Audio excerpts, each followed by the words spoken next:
We provide you the platform to turn your dreams into reality. Give wings to your aspirations with KR Mangalam University.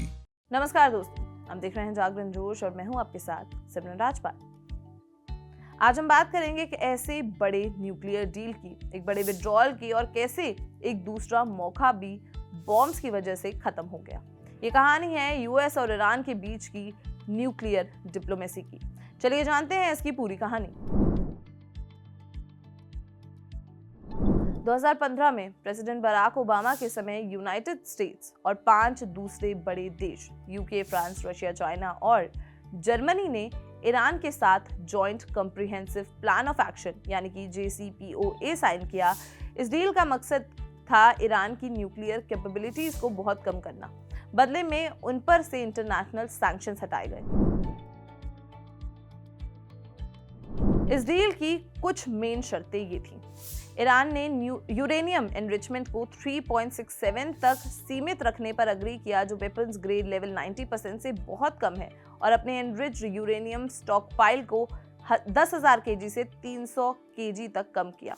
इसे सिर्फ 5060 IR-1 centrifuge use करने की अनुमति थी और underground Fordow facility में enrichment करने पर रोक लगाई गई थी। अर्क हेवी वाटर रिएक्टर को रीडिजाइन किया गया ताकि वेपन्स ग्रेड प्लूटोनियम ना बन सके।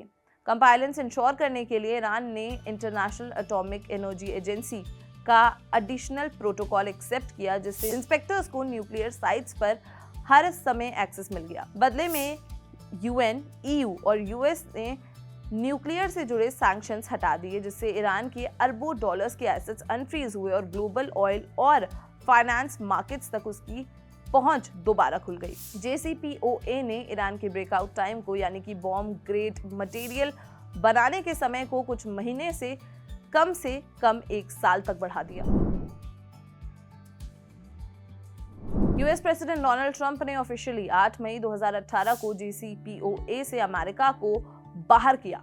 उन्होंने इसे टेरिबल एंड वन साइडेड बताया, जो यूएस से ज्यादा ईरान को फायदा पहुंचा रहा था।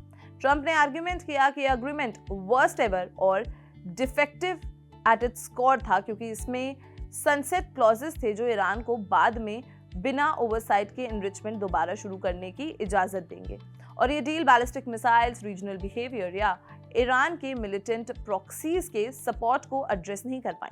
ट्रंप ने इजराइल और सऊदी अरेबिया की पुरानी आलोचनाओं का भी जिक्र किया, ये कहकर कि ईरान ने सैंक्शन से मिली राहत का यूज टेररिज्म और मिडिल ईस्ट में मिलिट्री ऑपरेशंस को बैंक रोल करने के लिए किया।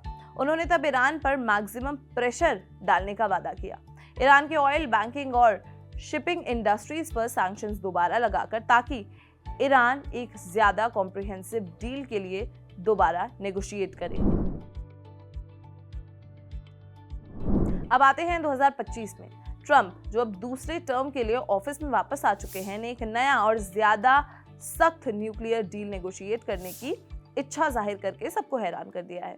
गुप्त नेगोशिएशंस चल रहे थे। प्रस्तावित अग्रीमेंट में रिपोर्टेडली एनरिचमेंट पर कैप्स वापस लगाए जाते, IAEA मॉनिटरिंग पूरी तरीके से फिर से शुरू की जाती और ईरान के मिसाइल डेवलपमेंट और एडिशनल रिस्ट्रिक्शंस पर भी शामिल होते। जैसे जैसे टॉक्स आगे बढ़ते रहीं तो विरोध भी बढ़ा।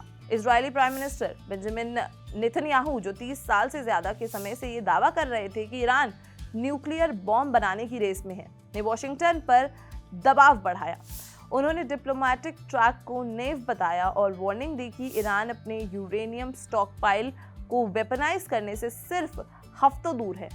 नई डील साइन होने से कुछ ही दिन पहले इजराइल ने ईरानियन न्यूक्लियर फैसिलिटीज पर कई प्रीएम्प्टिव एयर स्ट्राइक्स लॉन्च किए, जिसमें तेहरान के पास टारगेट्स भी शामिल थे। इजराइल ऑफिशियल्स ने कहा कि स्ट्राइक्स क्लियर और टाइम सेंसिटिव इंटेलिजेंस पर बेस्ड थी। इन हमलों ने डिप्लोमेटिक मोमेंटम को खत्म किया। तुरंत बाद यूएस ने अपने इलाके का समर्थन किया।